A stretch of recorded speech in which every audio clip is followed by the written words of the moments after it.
Lama tak jumpa sobat semuanya. Kali ini aku akan ceritakan Honzuki part keempat volume keempat, tapi hanya terfokus pada kunjungan Rosman ke Hall Denzel, kampung halaman ibunya, Elvira. Mohon maaf, kali ini aku tak menceritakan keseluruhan dari light novel part keempat volume keempat atau light novel volume ke-16 ini. Tapi di sini kita akan bentar saja membahas sinopsisnya. BTW, kalian masih ingat nggak pada part keempat volume ketiga kemarin itu Rosman itu terpisah dari ruang rahasianya, yang dia itu udah nggak bisa memakai ruang rahasia itu untuk bertemu dengan Beno maupun Lutz lagi, karena itu akan dianggap tak tahu malu karena Rosman akan bertunangan. Dia hanya boleh menggunakan ruang rahasia hanya untuk tunangannya atau keluarganya saja. Dan prolognya kalian bisa cek pada video ini. Rosman dan Wilfried sekarang bertunangan yang diumumkan langsung oleh Sylvester sang Au. Di sini nanti ada event di mana Lee Zegang shock karena pengumuman pertunangan tersebut, dan ada momen betapa bahagianya Rosman atas pernikahan kokinya Ella, dan ada pertemuannya dengan Delia lagi semenjak 2 tahun tidurnya. Yang sekarang Delia sudah terlihat dewasa, sudah tidak ada kekanak-kanakan lagi, dan dia pun benar-benar sudah menjadi onesannya. Dan Rosman pun juga menyiapkan 2 baju untuk showmil perpustakaan, Squash dan West, yang akan dibuat bersama dengan Liselita dan para gadis bangsawan yang lainnya. Dan tak disangka-sangka ternyata Angelica juga masuk dalam tim tersebut. Bisa dicek di light novelnya alasan kenapa Angelica juga semangat dalam menyulamnya. Ada Ferdinand yang menemukan tinta rahasia. Lebih tepat mungkin membuat sih ya. Dan pertama kali Rosman menggunakan wasen. Apa yang terjadi di gambar ini? Rosman sini yang memperkenalkan teknik baru dalam pewarnaan kepada Gilberta Company. Dan di sini terlihat betapa bijaknya Corina dalam menanggapi hal baru itu. Dan ada sesuatu yang mencurigakan muncul dari kubu Lee Zegang. Obrolan menarik apa? Rosman di sini mengumpulkan para pengikut Lee Zegangnya. Volume ini penuh perbincangan serius dengan Charlotte serta perbincangan tren bareng Elvira dan Florencia.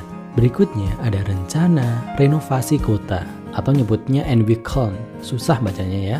Rosman menasihati dulu Gunther dan para prajurit untuk mengingatkan tentang renovasi pada kota bawah tersebut. Yang ini nanti akan langsung berhubungan dengan short story dari Gunther. Dan setelahnya baru perjalanan Rosman ke Hall Denzel yang akan kita bahas nanti. Baru setelah ke Hall Denzel mereka merenovasi kota bawah untuk kedatangan para pembisnis dari Klassenburg dan wilayah kerajaan. Lalu ada keberangkatan Sylvester dan Florencia untuk ke Conference Art Group, dan Rosman pun pergi gathering ngumpulin bahan-bahan bersama dengan kakeknya. Terlihat Judith di sini sempat salah sangka. Dan yang terakhir, kepulangannya Sylvester dan Florencia menjelaskan pengumuman konferensi Art Group-nya mengenai renggang dan perdagangan nanti, dan pengumuman pernikahan yang dipaksakan. Tetapi yang paling menarik sebenarnya adalah chapter terakhir sebelum epilog, saat private meeting bersama dengan Rosman dan Ferdinand Karstedt aja, yang Sylvester di sini memperlihatkan wajah aslinya. Di sini membahas tentang kesehariannya Rosman di Royal Academy dan kedekatannya dengan Hannelore dan Rewansel. Dan untuk epilognya itu bertepatan dengan Aup Arensbach sedang balik ke kadipatennya bersama dengan Georgine habis konferensi Art Group. Ada banyak detail kecil yang akan kalian sadari pada epilog ini. Untuk short story-nya sendiri ada 2. Dari Claudio, Gibe Hall Denzel, kakaknya Elvira, The Miracle of Hall Denzel. Ini yang akan kita bahas. Untuk yang kedua ada dari Gunther, Preventing Destructive Reconstruction, terjadi Enwicklon atau renovasi kota bawah dari sudut pandang orang-orang bawah. Yang paling menarik itu reaksinya Carla, ibunya Lutz.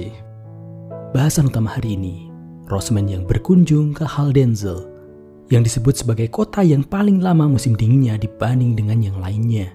Tapi prolog dulu.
kejadian terjadi setelah Rosman mengunjungi HC. Dia pertama kali bertemu dengan wali kota HC dan panti asuhan HC.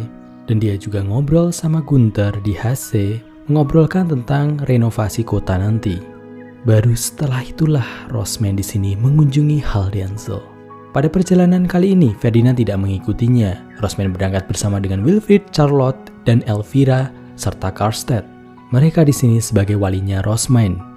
Ada dua tujuan untuk Haldensel. Rosman memberikan piala mana, dan yang kedua dan yang paling utama, melihat secara langsung perkembangan percetakan di Haldensel yang sudah dijalankan Elvira ketika Rosman tertidur selama 2 tahun sebelumnya.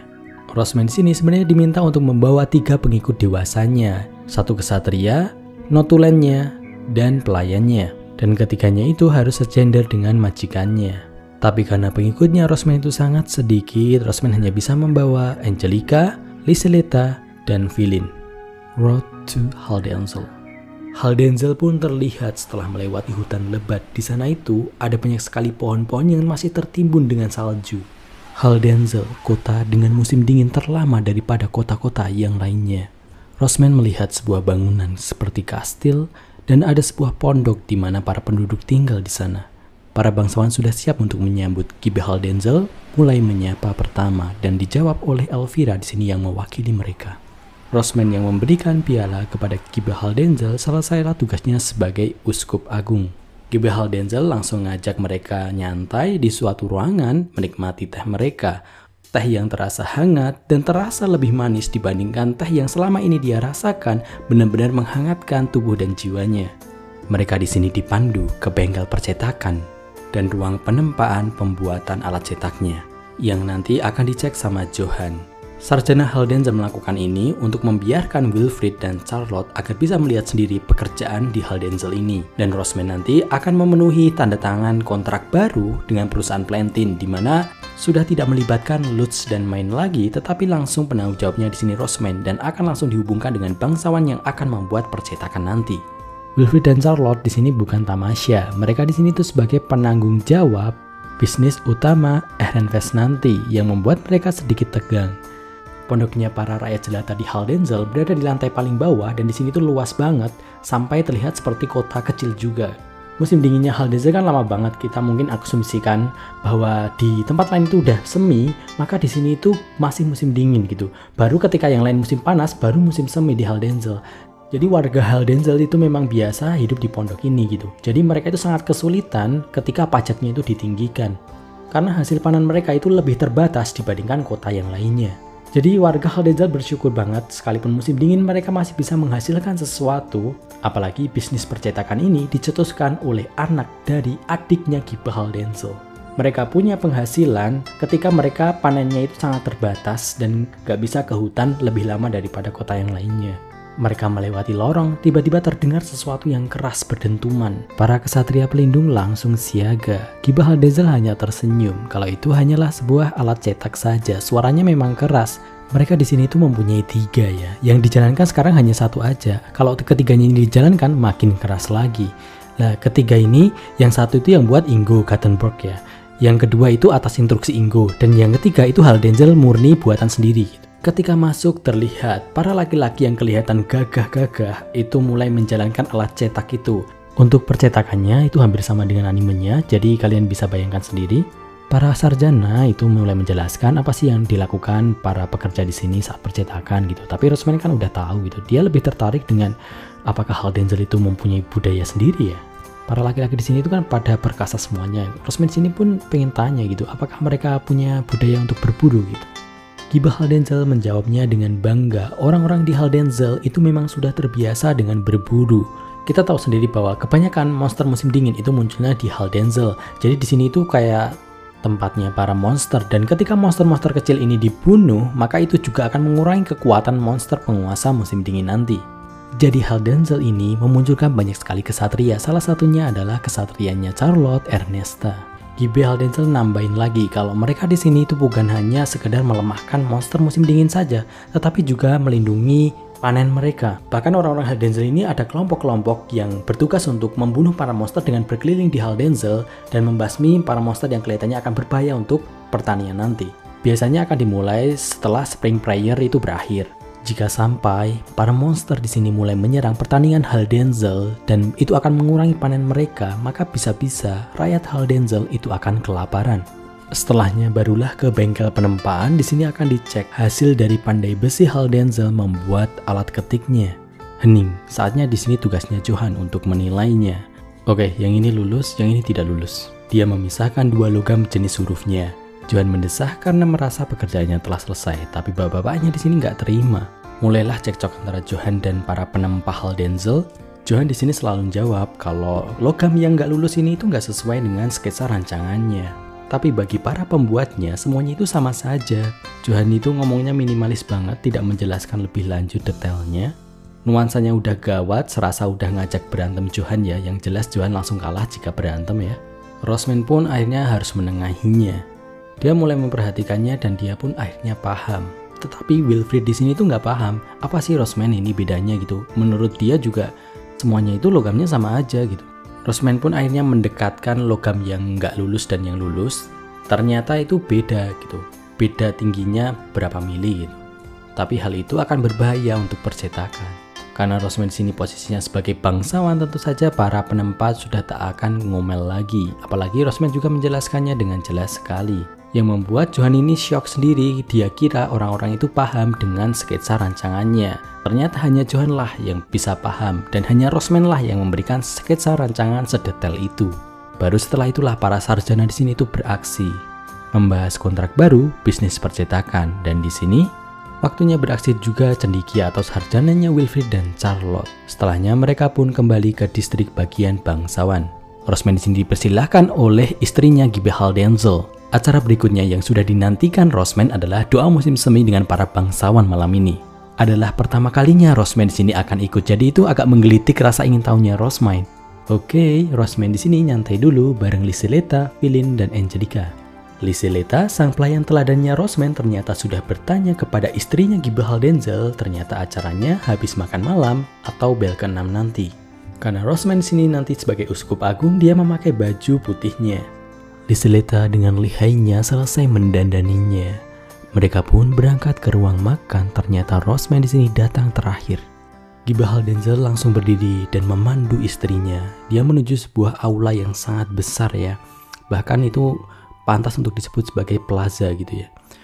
Nah, di situ berbedanya dengan Gibbe-Gibbe distrik yang lain, itu di situ ada kuilnya di tengah-tengahnya gitu. Ada panggung dan di sana juga ada kuilnya gitu. Rosman pun berjalan ke arah kursi-kursi yang kelihatannya diistimewakan, tempat orang-orang penting berada. Gibbe Haldenzel menyiapkan kursinya untuk menyilakan Rosman duduk terlebih dahulu. Tapi Rosman di sini ragu, dia pun melirik kepada Karlstedt dan Elvira. Mereka di sini tentu menggelengkan kepalanya. Dan sebenarnya pada momen itu penuh dengan ketegangan. Wajah mereka itu serius banget dengan hal yang sederhana itu gitu. Rosman pun di sini langsung menolaknya dan meminta Wilfried dan Charlotte didahulukan terlebih dahulu dengan alasan kalau dia perlu memindahkan Hypebeast-nya dulu. Saat Charlotte sudah duduk, ketegangan pun langsung menghilang dan Rosman pun dipersilahkan sekali lagi oleh Gibbe Haldenzel untuk duduk. Di samping kirinya Rosman ada Wilfried dan Charlotte. Sedangkan sebelah kanannya ada Gibbe Haldenzel dan istrinya. Di hadapannya itu ada ayah ibunya, Karlstedt dan Elvira. Pada momen ini para pelayan dan para sarjana itu semuanya pada duduk, kecuali para kesatria saja yang masih berjaga. Bel 6 berbunyi. Rakyat jelata yang sebelumnya ramai sekarang semuanya terdiam. Gibbe Haldenzel dan istrinya berdiri dan menyilahkan Rosman untuk naik ke panggung yang di sana ada pialanya. Permintaan yang sangat tiba-tiba, Rosman tak diberitahu sebelumnya. Rosman yang tiba-tiba terlibat hanya bisa meneriakkannya dalam hati. Gibbe Haldenzel memperkenalkan Rosman kepada warga Haldenzel. Dia sampaikan kepada khalayak umum kalau uskup agungnya itu adalah anak adik perempuannya. Gibbe Haldenzel di sini bermaksud untuk memperkenalkan Rosman sebagai keluarga mereka, keluarga Haldenzel, kepada warga Haldenzel yang sekalipun ini baru pertama kali melihat Rosman. Keramaian besar terjadi, tapi Gibbe Haldenzel di sini mengangkat tangannya untuk menenangkan para warganya. Dia pun sambil mengatakan ini, lalu dia menunjuk ke pialanya dan mengucapkan ini, yang membuat para warga bersorak kembali dan dimulailah doa musim semi di Haldenzel. Terlihat warga Haldensel akan memulai nyanyian dan tariannya, sedangkan Rosman yang sudah nggak ngapa-ngapain dia pun kembali ke tempat duduknya. Bagi warga Haldensel, event doa musim semi itu amat sangat spesial karena ini juga bertepatan dengan para pemburu dari selatan datang, para pemburu yang ke utara baru berangkat. Rosman yang mulai duduk santai, makanan pun dibawakan. Dan pada saat itu, para rakyat jelata mulai memainkan instrumennya, menyanyikan lagu dan menari. Giba Haldensel pun juga bilang sama Rosman kalau setelah rakyat jelata, giliran para bangsawan memperlihatkan tarian pedang dan lagu nyanyian mereka. Wilfried dan Charlotte di sini sama sekali tak terkejut karena di gibe-gibe yang lain ternyata hal itu juga terjadi.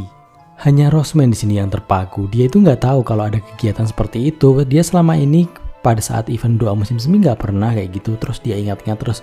Rosman pun di sini baru sadar ternyata ketika dia mengikuti doa musim semi, dia di sini tuh ternyata tidak pernah mengikutinya sampai akhir. Kemungkinan sih masalah kesehatannya. Tapi malah di sini yang terkejut adalah Giba Haldensel dengan pernyataannya Charlotte dan Wilfried. Dia bertanya memastikan kepada mereka. Giba Haldensel sebenarnya mempunyai banyak keluhan kepada keluarga Arkduk. Terutama ketika zaman Veronica dulu, dia itu diberikan pajak yang tinggi juga padahal Haldensel kesulitan dalam pertaniannya. Kalian berdua juga berpartisipasi dalam doa musim semi? Giba Haldensel menanyakannya dengan mata terbelalak. Tentu saja, kita kan bersaudara. Gak mungkin kita membiarkan Rosman menanggung semua beban berat ini sendirian. Kita itu sama-sama anak-anak Arkduk. Wilfried ngomongnya seperti, udah jelas lah, itu kan tugas aku gitu. Charlotte di sini juga menambahkan, tetapi sangat disayangkan mereka di sini itu masih menggunakan mananya Rosman. Charlotte di sini mempunyai keinginan bahwa dia bisa melakukannya tanpa bergantung kepada mananya Rosman lagi. Charlotte di sini benar-benar terlihat tulus dalam mensupport Rosman, sedangkan Rosman dalam hatinya meminta maaf kepada kedua saudaranya karena dia di sini hanya melakukan apa yang ditugaskan saja. Dia merasa saudaranya itu benar-benar luar biasa, sedangkan Rosman di sini hanya peduli dengan buku, tapi dia merasa tidak bisa berubah, jadi dia hanya bisa meminta maaf saja. Giba Haldensel pun langsung berbalik bertanya kepada Rosman. Rosman, sama Anda tidak dekat dengan saudara-saudara Anda? Rosman pun tentu sangat setuju dengan hal itu. Dia di sini tuh benar-benar bangga dengan saudaranya yang sangat bekerja keras dan membantu dia ketika tidur panjangnya. Bahkan pertumbuhan mereka membuat Rosman di sini insecure sendiri. Mendengar hal itu, Giba Haldensel langsung menyandar di kursi. Dia kelihatannya sedang memikirkan sesuatu. Sedangkan Rosman mulai memperhatikan nyanyian warga Haldensel yang ternyata Rosman itu tahu apa yang mereka nyanyikan. Lebih tepatnya, dia itu tahu lirik lagunya dari buku Uskup Agungnya.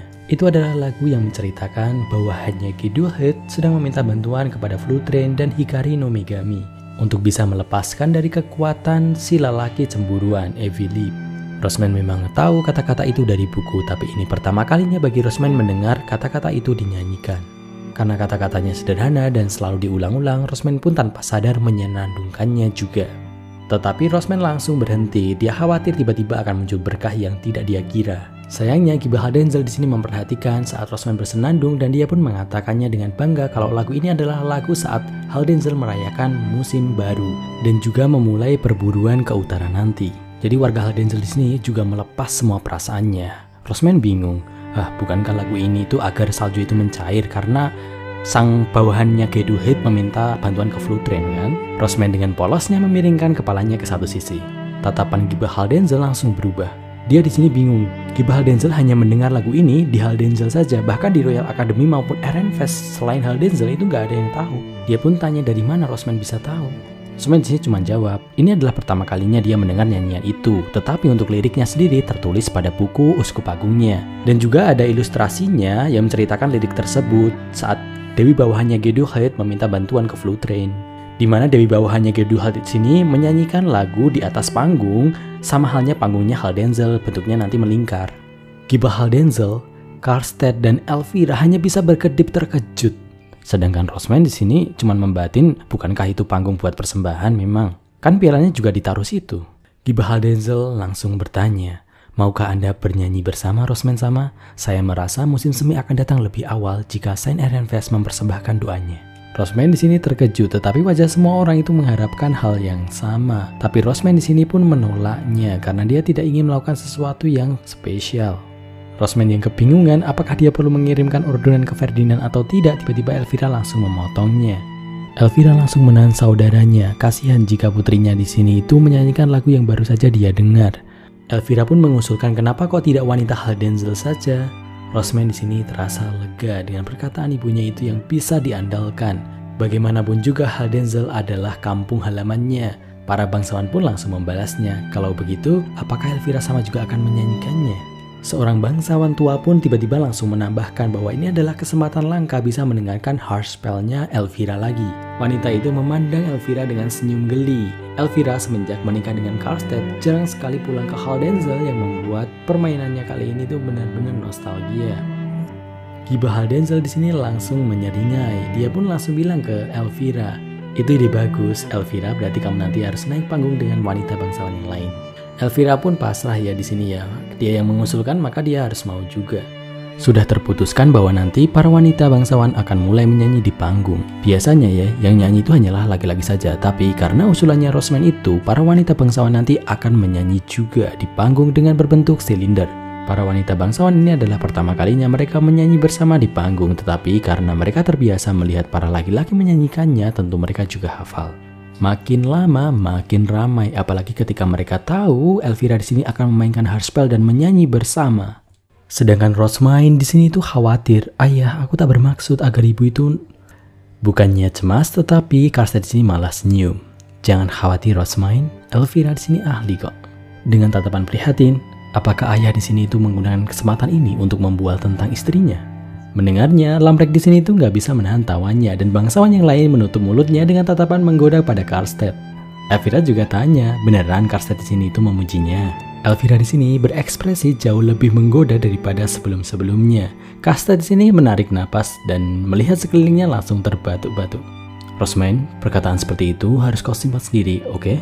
"Tentu ayah, aku di sini akan menahan diri untuk tidak menyebutkan kalau ayah di sini terkadang tidak dapat menahan perasaan romantis kepada ibu." Setelah mengatakan janji itu, di sini Elvira malah memberikan permintaan kepada Rosmain. "Rosmain, tolong beritahu lebih banyak ya nanti." Rosmain bingung dia harus mematuhi siapa gitu. Karlstedt di sini diam-diam menekankan Rosmain untuk tetap tutup mulut. Sedangkan Elvira dengan tatapan serius tersenyum pada Giba Haldenzel dan berkata bahwa dia akan mengambil hardspell-nya. Giba membalas senyumannya, menyuruhnya untuk bergegas karena kamarnya paling jauh. Rosman bertanya-tanya, kenapa kok ibunya itu nggak meminta pembantunya saja untuk mengambilkan hardspell-nya? Pertanyaan itu masih terngiang di pikirannya Rosman. Rosman pun melanjutkan untuk melihat tarian pedang para bangsawan yang mengingatkan tarian pedang Karlstedt dan Sylvester. Pada saat itu, Liselita menuangkan teh. Dia sambil menjelaskan kalau maksud dari Elvira itu bahwa dia itu perlu berlatih di kamarnya dan Gibe di sini memberikan kesempatan itu dan dia di sini akan tampil di akhir doa musim semi ini. Bagaimana bisa Rosman paham tentang hal itu? Mengingatkan kembali Rosman betapa ribetnya bangsawan. BTW, saat melihat tarian pedang, Rosman di sini itu ada satu keinginan yang sebenarnya ingin dia lihat, yaitu tarian pedangnya Angelica. Namun karena Rosman di sini cuma tamu, dia nggak ingin menambah masalah lagi. Jadi dia simpan hal itu dalam hatinya. Setelah tarian pedang selesai, di sini Elvira juga datang bersama dengan para pelayannya membawa hardspell-nya. Biasanya acara terakhir itu adalah tarian pedang tersebut, tetapi kali ini Giba Haldenzel pun mengumumkan kalau dia di sini akan ada satu acara lagi, yaitu para wanita bangsawan akan menyanyikan lagu sebelumnya, tetapi dengan arahannya Rosman sebagai uskup agung. Dia kemudian memperkenalkan adik perempuannya Elvira sebagai pemain hardspell-nya. Elvira di sini wanita pertama yang naik ke atas panggung dengan hardspell di tangannya. Rosman di sini tuh kagum melihat ibunya di sini itu tanpa kepanikan sama sekali atau cemas atau takut. Terutama hal ini tuh kan gak diperkirakan sama sekali dia menjadi pemain hardspell dan nyanyi bareng dengan warga Haldenzel yang lain gitu. Para wanita di sini diinstruksikan untuk naik, tetapi mereka yang mau naik itu menahan diri dulu karena kita tahu sendiri bangsawan ini ada urutannya. Mereka harus menunggu para wanita berstatus tinggi terlebih dahulu, yaitu di sini ada istri dari Giba Haldenzel yang mengajak orang-orang yang di mejanya untuk naik ke atas. Panggung pun terpenuhi, tetapi di sini ada beberapa yang gak ikut nyanyi tapi hanya memegang instrumen saja. Istri Giba Haldenzel tiba-tiba bertanya kepada Rosman, menawari Rosman untuk mengikuti doa musim semi kali ini. Dia mengulurkan tangannya kepada Rosman dengan senyum tenang. Sedangkan Rosman di sini di hatinya hanya, bukannya aku udah digantikan sama Elvira sampai dia di sini berkorban untuk memainkan hardspell-nya. Rosman pun bermaksud menolaknya dengan halus kalau bilang dia di sini bukan bagian dari orang-orang Haldenzel. Tapi langsung dibantah oleh istri Giba Haldenzel. Setiap putrinya Elvira adalah keluarga Haldenzel. Apalagi dia juga meminta kepada Rosman sebagai uskup agung juga. Rosman yang nggak pengen sesuatu yang nggak normal terjadi lagi di mana-mananya nanti akan bertebaran. Rosman yang kebingungan langsung minta bantuan Karstedt. Rosman, kerjasama itu penting pada perayaan seperti ini. Aku paham, kamu mungkin tak dapat bernyanyi dengan lagu yang masih asing untukmu. Kamu di sini tuh hanya perlu berdiri saja sebagai uskup agung. Setelah dipikir-pikir, kalau cuma berdiri saja, Rosman pun tak masalah. Rosman di sini nggak pengen menodai reputasi Haldenzel yang pengen ngajak Rosman pada eventnya. Rosman di sini naik ke panggung bersama dengan istri Giba Haldenzel dan Angelica. Elvira tadi yang cuma perhatikannya dari jauh, matanya melebar melihat Rosman gitu. Rosman paham gitu, pengorbanan ibunya pada akhirnya akan sia-sia kalau Rosman malah naik. Tapi mau bagaimana lagi, semuanya adalah kesalahannya Karstedt. Rosman pun bilang sama Elvira bahwa dia di sini tuh hanya akan mengucapkan doanya. Dia hanya ingin menghormati budaya Haldenzel, tetapi dia tak menyanyikannya. Mendengarnya, Elvira lega. Dia tahulah situasinya. Istri Giba Haldenzel di sini yang memimpin nyanyian tersebut. Mereka di sini tuh berlutut. Kelihatannya tangan mereka itu disilangkan. Rosman di sini ditempatkan tepat di depan piala kecil yang Rosman berikan sebelumnya. Bisa dibilang Rosman di sini itu dikelilingi para wanita dewasa, jadi Rosman nggak kelihatan. Tapi nggak boleh dilupakan kalau Rosman itu anak Archduke dan sebagai uskup agung. Ketika Elvira mulai memainkan Haarspelnya, dan setelahnya para wanita bangsawan langsung berdiri dan menyanyikannya, dikomandokan sama istri Giba Haldenzel. Tapi Rosman di sini tuh malah masih berlutut. Rosman di sini tuh malu sendiri, sekalipun dia di sini juga nggak ikut nyanyi sih. Rosman hanya bisa memeras otaknya kapan dia harus berdiri. Kalau dia tiba-tiba berdiri, gak menyesuaikan irama, tentu itu hanya akan merusak nyanyian kali ini. Rosman mendengarkan lagu dan Haarspelnya Elvira dengan serius. Dan ketika istri Giba Haldenzel bilang, mari kita kirimkan doa kita. Inilah waktunya. Rosman di sini langsung berdiri, mengangkat tangannya, dan melakukan hal yang sama seperti yang lainnya. Tapi setelahnya tiba-tiba mana dia di sini tuh tersedot keluar. Lingkaran sihir hijau besar menyala di bawahnya atau tepatnya di panggung. Apa? Semuanya tentu bertanya-tanya. Pilar hijau mengarah ke langit. Sesaat kemudian beberapa wanita bangsawan itu pada berjatuhan tanpa peringatan apapun yang membuat Rosman di sini tuh shock, napasnya jadi gak stabil. Bangsawan yang masih berdiri itu hanya beberapa saja. Di antaranya ada Elvira dan istrinya Giba Haldenzel. Angelica di sini langsung berteriak, Rosman sama apakah kau tahu apa? Rosman di sini itu baik-baik saja, cuman dia itu cemas saja melihat sekitarnya.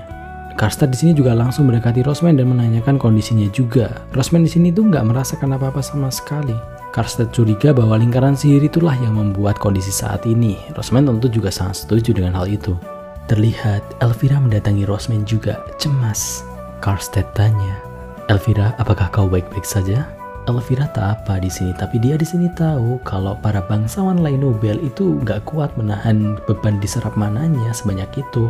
Dia pun langsung meminta para kesatria untuk segera memberikan potion kepada para lain Nobel yang sudah pada pingsan. Dan para Med Nobel di sini itu pada duduk udah nggak kuat berdiri. Elvira meminta Rosman untuk bisa kembali ke kamarnya, biar hal yang di sini diserahkan kepada orang-orang di Haldenzel saja. Sama halnya Wilfried dan Charlotte, dia di sini juga mendatangi Rosman dan tanya apakah Rosman tak apa. Rosman kalau hubungannya dengan menyerap mana pasti baik-baik saja. Dia pun diantar sama Elvira dan Karstedt. Sesampainya di depan kamar, Lysileta membukakan pintunya. Dia di sini menatap Elvira dengan cemas. Aku sekarang beristirahat dulu. Apakah Elvira di sini mau membantu Giba Haldenzel?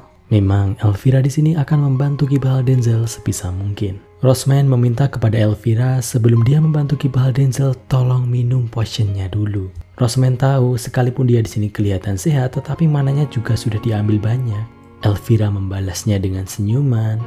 Setelah Elvira di sini pergi ke kamarnya Charlotte, melihatnya dia teringat Ferdinand yang bilang baik-baik saja padahal dia selalu memaksakan diri. Dia pun langsung memegang jubahnya Karstedt. Ayah, tolong pastikan bahwa ibu benar-benar meminum potionnya ya. Tentu saja, aku tahu Elvira di sini itu selalu memiliki kebiasaan buruk mendahulukan kebutuhan orang lain di atas dirinya sendiri. Dan di sini aku tahu apa yang harus aku lakukan. Tenang saja, kata Karstedt sambil menepuk-nepuk kepalanya Rosman. Rosman di sini pun akhirnya memutuskan untuk percaya kepadanya dan masuk ke kamar, mandi dan bersiap untuk tidur. Ketika dia berada di selimutnya, Lysileta di sini menawari potion yang dibuat sama Ferdinand. Tapi Rosmain di sini tuh menolak. Dia di sini memang tak punya stamina, tapi kelebihannya memang pada mananya, dan dia memang gak merasa kehilangan mananya hanya dengan satu event itu aja. Rosmain pun tertidur. Tetapi suara petir menggelegar membangunkannya. Rosmain sekarang itu masih mengantuk, tetapi gelegar berikutnya lagi benar-benar menghilangkan kantuknya. Guntur makin lama makin keras. Bahkan sampai jendelanya bergetar. Rosmain di sini langsung ketakutan menutup kepalanya dengan selimut. Bahkan petir itu menerangi ruangan yang harusnya gelap. Tiba-tiba tirai yang mengelilingi kasurnya terbuka yang membuat Rosmain di sini menjerit kecil. Bukan Guntur, bukan angin yang menggerakkan tirainya. Angelica dan Liselita yang membuat hati Rosmain itu tiba-tiba tenang. Liselita menanyakan kondisinya. Setelah tahu bahwa kondisi Rosmain baik-baik saja, Liselita berkata, "Rosmain sama, kebetulan aku juga takut petir. Bolehkah jika aku di sini untuk sementara waktu?" Rosmain di sini tentu senang, dia di sini welcome banget gitu. Lalu ngode ke Angelica dan Liselita untuk masuk ke selimutnya. Liselita dan Angelica tak bisa melakukan itu. Sebagai gantinya, Liselita di sini duduk di samping bantalnya Rosmain. Dia pun memegang tangan Rosmain. Dia berkata, "Ibuku juga sering melakukan hal ini ketika aku masih muda dan takut akan petir." Sedangkan Angelica berekspresi tak percaya. "Liselita, aku tidak pernah ingat ibu pernah melakukan ini untukku." Liselita hanya membalasnya dengan senyum kecil. "Kakak, kalau kamu sudah tidur, bahkan Guntur pun tak akan bisa membuatmu bergerak sedikit pun." Itu adalah satu fakta yang tak diketahui Angelica. Mereka pun terus bersama. Tapi Rosmain hanya bisa tidur ketika Guntur sudah mulai menghilang. Jadinya Rosmain di sini masih ngantuk berat ketika pagi. Dia benar-benar bisa bangun itu hanya ketika sarapan. Liselita di sini dengan wajah serius meminta Rosmain untuk segera ganti baju karena Ki Bahar Denzel ingin mendiskusikan sesuatu yang sangat penting. Ketika Rosmain tanya ada apa, diberitahu kalau musim semi telah tiba di Hal Denzel. Bagi Rosmain hal itu kan udah wajar kan, habis 2 musim semi otomatis habisnya kan musim semi. Liselita di sini tuh menggelengkan kepalanya. "Bukan itu yang saya maksud Rosmain sama, tapi semua salju lenyap dalam satu malam." Barulah Rosmain di sini terkejut. Rosmain segera berganti pakaian dan menuju ke tempat pertemuan yang telah diatur. Mereka pun bertemu di titik kastil Hal Denzel yang berfungsi atau tempat terbaik untuk melihat alam sekitarnya. Di sana dia bertemu dengan Giba Hal Denzel, istrinya dan para petinggi Hal Denzel. Dan ada Elvira dan Karstedt. Mereka semua terkejut tanpa kata. Saat Rosmain pergi ke Hal Denzel, semuanya diselimuti salju. Awannya juga tebal, sinar matahari itu sangat sulit dilihat. Tapi sekarang, salju tak terlihat sedikit pun. Di sekitar kastil pun, yang sebelumnya putih, sekarang pepohonan hijau segar. Bunga-bunga berwarna putih dan kuning pun mulai bermekaran. Terlihat tebing merah tebal. Angin sepoi-sepoi yang membelai pintu dengan sangat nyaman, tapi agak dingin sedikit. Tapi jelas gak bisa dibandingkan dengan angin beku salju sebelumnya. Dan sinar matahari terlihat jelas dan kerasa lembut. Wow, pemandangan yang sangat indah. Ketika semuanya terdiam, hanya Rosmain yang berkomentar. Tapi langsung dibalas sama Giba Hal Denzel. "Rosmain sama, musim semi di Hal Denzel itu tidak seperti ini. Hal ini biasa terlihat ketika awal musim panas. Sama halnya petir tadi malam itu biasa terdengar ketika awal musim panas saat salju sudah mencair sepenuhnya." Saat mereka berdua di sini ngobrol, terlihat para warga di sini mulai panik. Rosmain pun tanya, kenapa para warga Hal Denzel di sini itu buru-buru keluar. Hal itu wajar bagi Giba Hal Denzel karena hal ini itu belum pernah terjadi sebelum-sebelumnya. Para warga di sini itu ternganga, banyak yang sudah berlarian ke ladang mereka. Dan juga para pemburu di utara itu sudah mulai berangkat, takut Phoebus di sini sudah pada banyak. Para warga Hal Denzel itu malah kelihatan cemas gitu dengan perubahan mendadak semua ini. Mereka melanjutkan diskusinya. Rosmain yakin itu adalah karena lingkaran di panggung tersebut. Giba Hal Denzel tentu setuju. Rosmain percaya kalau doa musim semi itu memang seharusnya pada awalnya adalah upacara di mana warga akan dipersembahkan dan untuk memanggil musim semi. Di situ ada kekuatan ilahi yang berperan. Rosmain sini yang masih terkesima dengan kekuatan ilahi yang bisa mengubah musim ini, sedangkan Giba Hal Denzel hanya menatap Rosmain dan melebarkan matanya seolah melihat Rosmain di sini itu pemikirannya itu anomali banget. Rosmain menawarkan gimana kalau doa itu juga dilakukan untuk tahun-tahun ke depannya. Giba Hal Denzel itu senang jika bisa dilakukan tahun depannya, tetapi dia tahu betapa besar bebannya untuk para wanita bangsawan. Karena yang bernyanyi hanyalah para wanita saja, Giba Hal Denzel merasa bersalah nggak bisa melakukan apa-apa. Rosmain pun memberikan saran kalau pendeta biru itu juga nggak punya mana, lalu mereka menggunakan Feystone lalu menyimpan mana mereka untuk bisa melakukan doa musim semi. Kenapa nggak dilakukan di Haldenzel juga, sehingga para laki-laki bisa menyimpan mananya di Feston dan memberikannya kepada para wanita yang nyanyi nanti. Para warga Haldenzel terengah-engah mendengarnya. Bahkan Gibe Haldenzel nggak mengira ternyata Dick Will itu melakukan hal seperti itu. Hal itu bisa menambah pertimbangannya biar laki-laki bisa ikut andil dalam doa. Karstedt yang melihat sekeliling mulai menunjuk sesuatu. Gibe Haldenzel itu apa? Rosman juga menggunakan penguat penglihatannya, mirip Gyo di Hunter x Hunter ya. Terlihat pohon yang berwarna emas aneh. Baru pertama kali Rosman melihatnya juga. Gibe Haldenzel sudah mengira mereka akan terkejut. Karena itu memang buah yang sangat langka, namanya Blenrose. Biasanya Blenrose ini itu terbatas banget sehingga hanya orang Haldenzel saja yang boleh metik. Tapi kali ini Gibe yakin bahwa warga Haldenzel di sini nggak akan ada yang komplain jika mereka diberikan kepada Rosman yang telah memberikan musim semi lebih awal. Blenrose ini kaya akan mana yang bisa digunakan untuk membuat potion, kaya akan rasa.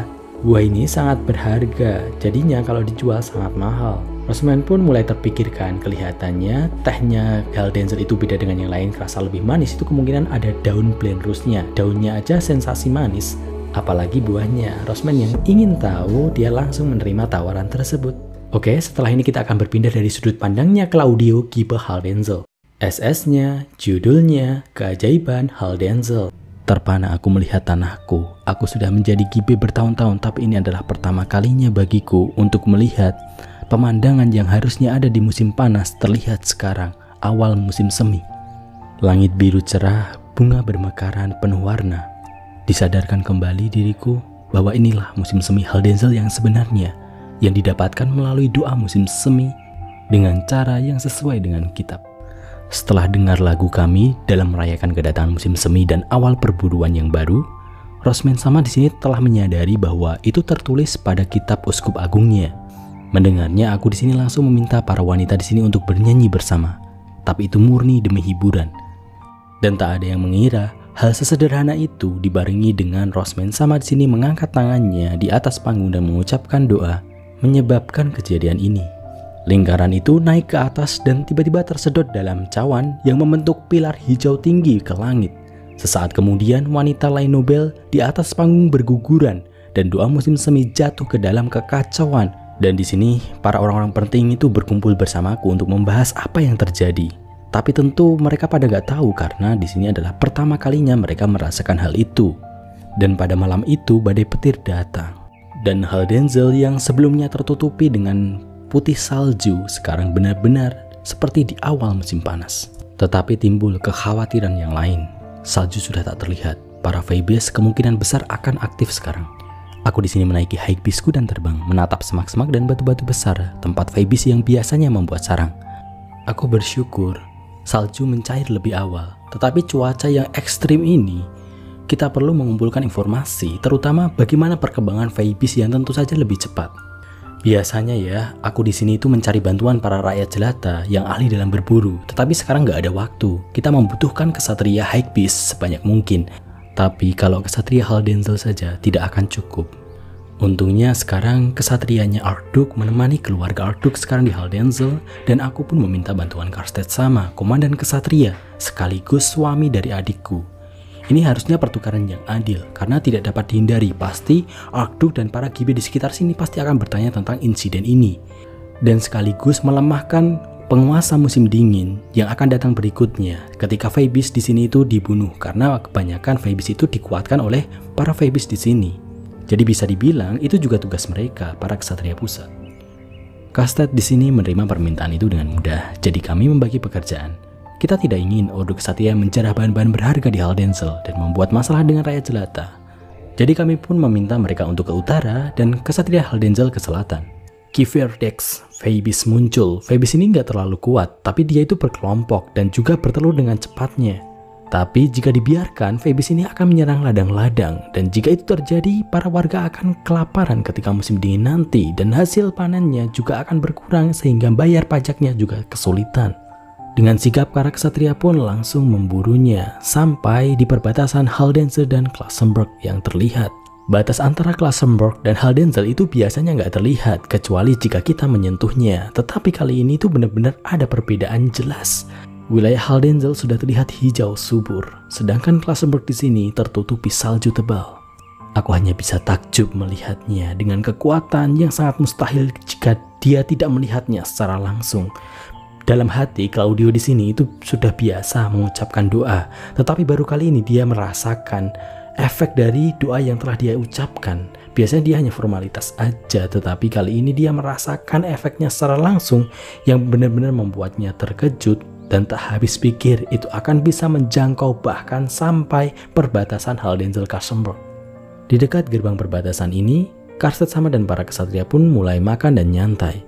Yang terpikirkan dalam benakku di sini adalah perkataan beberapa siswa yang menyebutkan kalau Aup di sini menerima bisnis dari Kadipaten Karstenberg karena Karstenberg di sini kadipaten yang lebih tinggi, nggak mungkin Ehrenfest tentu tak bisa menolaknya. Momen itu pun aku gunakan untuk melemparkan alat peredam suara kepada Karstedt. Dia pun langsung menangkapnya. Aku langsung menanyakannya apakah gerbang perbatasan ini akan dibuka. Karena dia adalah kesatrianya Aup, pasti dia tahu jawabannya.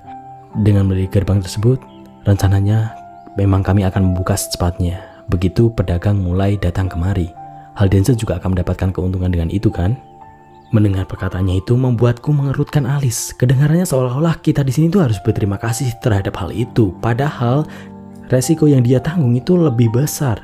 Apabila nanti pedagang Karstenberg mulai lewat ke sini, padahal di sini banyak sekali Feybis, jika sampai pedagang itu ada yang diserang oleh Feybis jadi korban, maka yang disalahkan adalah Haldenzel. Aku langsung mengatakan kondisi itu kepada Karstedt di sini, tapi dia langsung menjawabnya dengan bahwa para rakyat jelata di sini itu juga bisa dipekerjakan sebagai pengawal. Sekalipun mereka rakyat jelata, tapi karena mereka sudah terbiasa melawan Feybis-Feybis kecil, mereka bisa mendapatkan penghasilan dari menjaga para pedagang yang juga rakyat jelata. Dan itu juga akan menambah keuangan untuk musim dingin nanti. Dan itu untuk kebaikan mereka. Sangat mengecewakan mendengarnya itu. Dia tahu langsung bahwa itu terasa tidak seperti kata-katanya, tetapi kata-kata formal dari Aup. Bisa-bisanya mereka di sini ngomong bahwa itu juga untuk kebaikan Haldenzel. Padahal selama ini Haldenzel itu udah berjuang sendirian.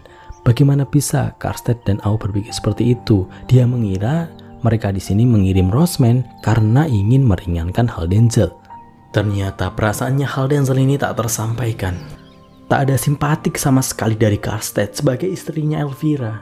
Padahal di sini aku sudah mencari bantuan lebih dari 5 tahun yang lalu ketika Veronica masih berkuasa. Kita terpaksa memutus hubungan dengan Lizegang demi menjaga nama baiknya Haldenzel. Tapi hal itu membuat para warga Haldenzel itu kelaparan. Pada saat itu aku berpesan kepada Karstedt, kumohon tahan tirani Veronica sama. Jika tidak bisa, kumohon kirimkan cawan mana itu sekali lagi. Tetapi jika hal itu juga tidak kamu sanggupi, tolong kirimkan makanan kepada kami. Kami tidak keberatan jika kamu hanya membeli Feybis yang kami buru untuk melemahkan Lord of Winter dengan harga yang lebih tinggi. Jadi kumohon bantulah kami. Aku kira Karstedt di sini tuh bakal mengerti, karena dia itu kan mempunyai istri dari Haldenzel, bahkan ibunya saja dari Lizegang. Tetapi penantian kami bertahun-tahun tidak membuahkan hasil apa-apa. Setidaknya itulah gambaran bagaimana perasaannya Giba Haldenzel. Sekarang kita akan membahasnya dari sudut pandang ketiga, bahwa cawan mana, bantuan pangan dari Lizegang, uang industri percetakan, semua yang diinginkan oleh Giba Haldenzel itu terkabulkan. Itu semuanya karena Roseman. Sebelumnya di 5 tahun terakhir ini, bahkan jika Karstedt sekalipun menikah dengan Elvira orang Haldenzel, tetapi kondisi Haldenzel sama sekali tidak berubah. Jadi dia itu sudah putus asa akan dibantu sama Arkduk. Sembari ngobrol di sini, ternyata makanannya sudah matang. Ketika Giba Haldenzel di sini mulai makan, dia terkejut. Makanan yang dibuat oleh para kesatria kerajaan di sini itu rasanya lebih hambar dibandingkan dengan yang biasa dimakan oleh para kesatria Haldenzel. Makan sambil ngobrol tentang Klassenburg tentunya. Klassenburg ke Ehrenfest ada 2 jalan. Yang pertama lewat Hrobbeltag, yang satu lewat sini. Kalau dekatnya jelas dekat lewat jalan ini, Haldenzel. Tetapi kabarnya di Klassenburg itu, Feybisnya itu nggak dibasmi di daerah sekitar perbatasan dengan Ehrenfest ini. Jadi tentu saja sangat berbahaya kan?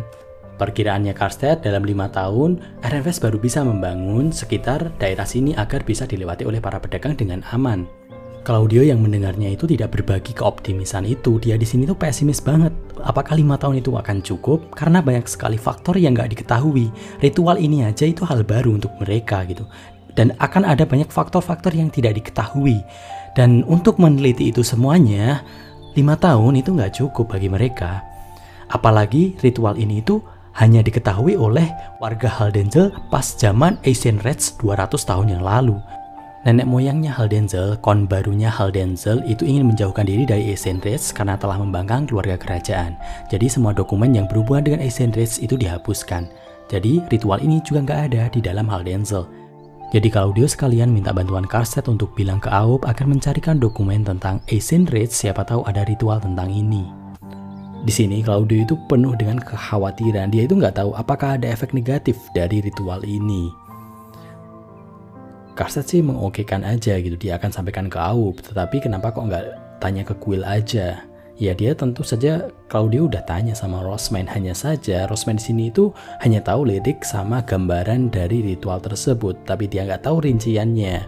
Saat Claudio lagi cerita serius, responnya Karstedt, BTW ternyata Rosman di sini tuh takut guntur sampai dia nggak bisa tidur. Elvira menerima laporan hal itu dari pelayannya.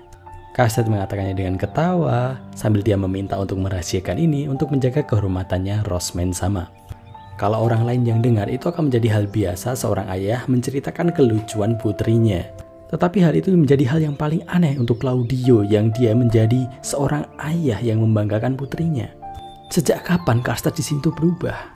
Claudio tahu benar bahwa Karstedt di sini tuh nggak pernah menceritakan dalam kesehariannya tentang Elvira maupun anak-anaknya. Di sisi lain, Elvira kalau ketemu kakaknya nggak pernah menceritakan tentang Karstedt sedikit pun, dia hanya bercerita tentang anaknya saja. Dalam kejutan itu, Claudio pun bisa menyimpulkan bahwa ada satu kemungkinan Elvira di sini telah menemukan kehidupan barunya setelah merawat Rosman sebagai anaknya sendiri. Kelihatannya kebahagiaannya Elvira di sini itu nggak hanya sebatas dia menemukan hobi baru dalam menulis, tapi kelihatannya hubungan adiknya itu dengan suaminya telah menjadi keluarga dalam arti yang sebenarnya. Claudio langsung menyinggung Karstedt yang ternyata telah membual tentang istrinya di depannya Rosman. Karstedt seperti ingin memuntahkan apa yang dalam mulutnya. Tentu saja para pengawalnya langsung menoleh. Dia langsung jaga image. Melihat responnya itu, Claudio langsung paham. Semua sesuai perkiraannya. Di malam sebelumnya, ketika Karstedt di sini tidak menyangkal kata-katanya Rosman itu, di sini menjadi hal yang paling mengejutkan bagi Elvira.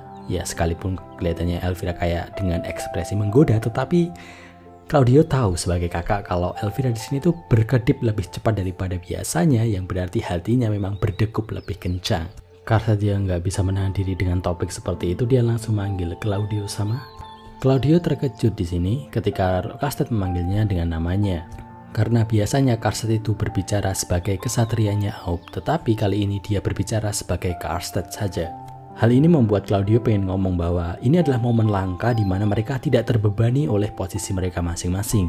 Jadi kalau misalkan ada sesuatu yang ingin Karstedt tanyakan kepada Claudio secara pribadi, ini adalah momen yang sangat tepat karena hal ini jarang sekali terjadi.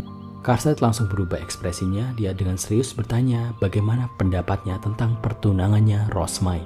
Karena dia di sini tuh terkejut, ternyata Claudio lebih lembut daripada yang dia perkirakan kepada Wilfried dan Charlotte. Claudio di sini bahasnya dengan senyum, dia bertanya kepada dia yang sebagai Kiba Haldensel atau dia yang sebagai Claudio saja.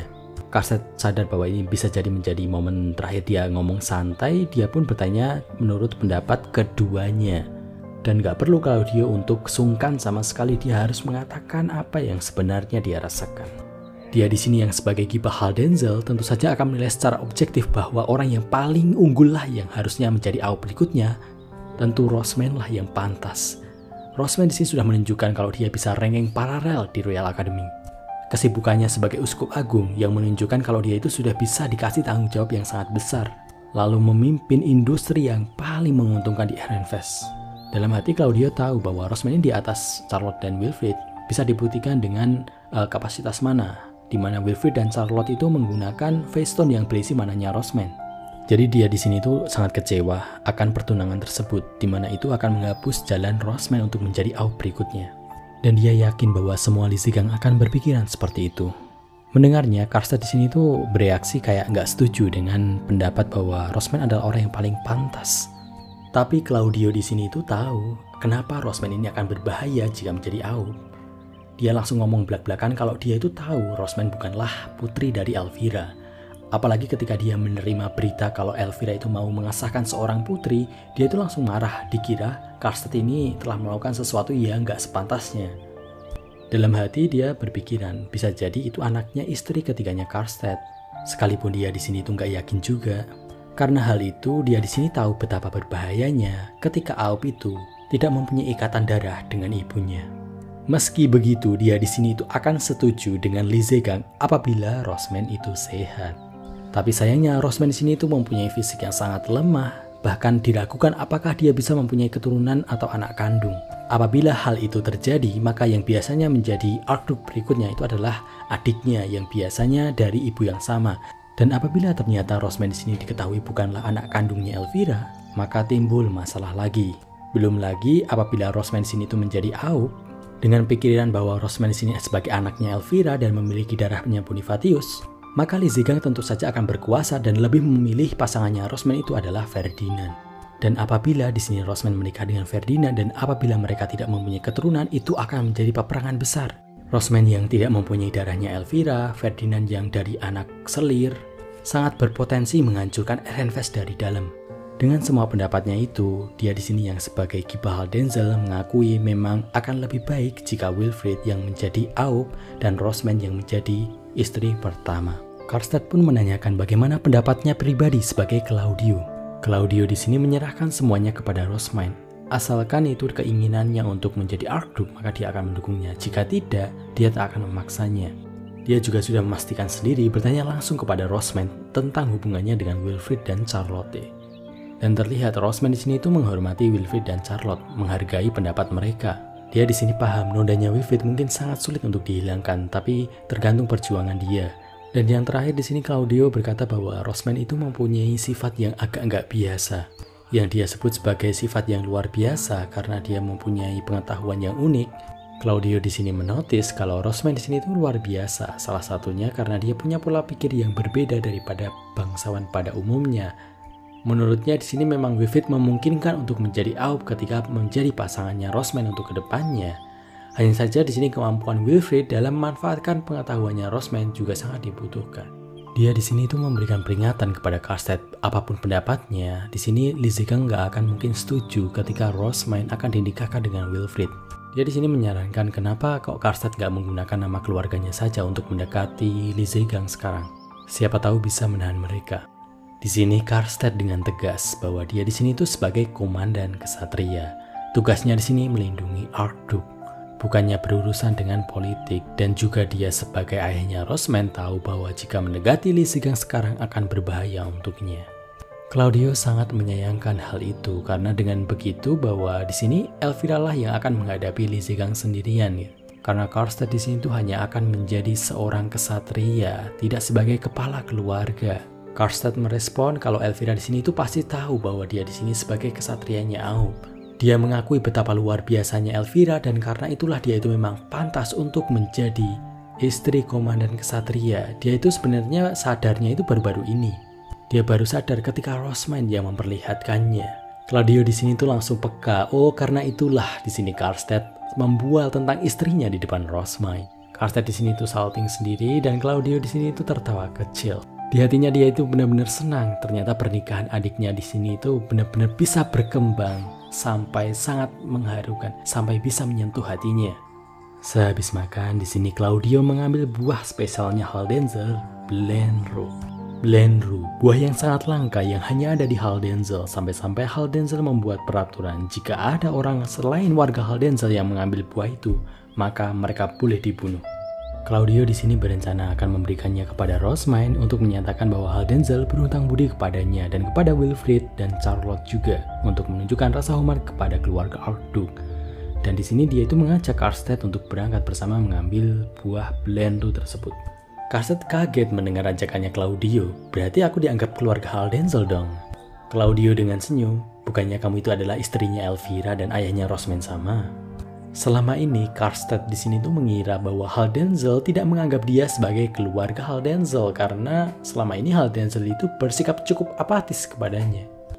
Claudio di sini memang tidak suka bagaimana Karstedt memperlakukan Elvira, tapi bagaimanapun juga mereka adalah keluarga. Dalam hati, Claudio berharap biar Karstedt itu bisa lebih perhatian lagi dengan adiknya. Mereka pun menuju ke pohon Blenru. Pohon Blenru saking spesialnya itu ada pelindungnya, dan orang yang masuk dalam pelindungnya hanyalah orang yang membawa ornamen segelnya. Manfaatnya memang sangat besar, tapi sayangnya itu nggak bisa dikembangbiakkan, jadi sangat dijaga banget. Pohonnya di sini tuh benar-benar fantasi banget ya, warnanya itu keemasan. Terlihat ada banyak sekali buah yang bergantungan. Claudio di sini tuh hanya terdiam, dia kayak terpukau sesuatu, tapi Karstedt hanya bisa bertanya-tanya. Tunas Blenru. Claudio selama hidupnya itu dia nggak pernah melihat Blenru ini mempunyai tunas, karena itulah dia melindungi banget saking khawatir kehilangannya. Dia di sini itu semakin yakin bahwa ini adalah sebuah keajaiban dari ritual sebelumnya. Sebuah keajaiban terjadi di Haldenzel. Dia mengatakannya di sini itu dengan air mata bahagianya. Claudio benar-benar merasakan kehangatan di dadanya. Dia benar-benar merasa bahwa ini adalah era baru Haldenzel. Dia mengambil buah Blenru dengan sehati-hati mungkin. Rencananya dia itu cuma ngambil 3 untuk Wilfried, Charlotte sama Rosmine. Tapi kali ini dia itu ngambil 6. Jadi masing-masing itu 2. Dan dia di sini pengen berterima kasih secara langsung kepada Rosmine. Dan pada hari inilah Claudio merasa pertama kali dia berdoa dari lubuk hatinya yang paling dalam. BTW terima kasih semuanya kepada semua yang telah mendengarkan, padahal aku udah hiatus lama banget. Bisa jadi untuk video storytelling kayak gini itu akan menjadi video terakhir, dan semoga kita bisa bertemu di pertemuan berikutnya. Aku akan mengadakan live streaming, tentu saja bahasan utama kita di sini Honzuki no Kyokujo bareng-bareng di live streaming nanti, dan juga ada beberapa pengumuman untuk channel ini. Oke, gitu dulu semuanya, terima kasih, semoga bisa ketemu kembali. Sampai jumpa.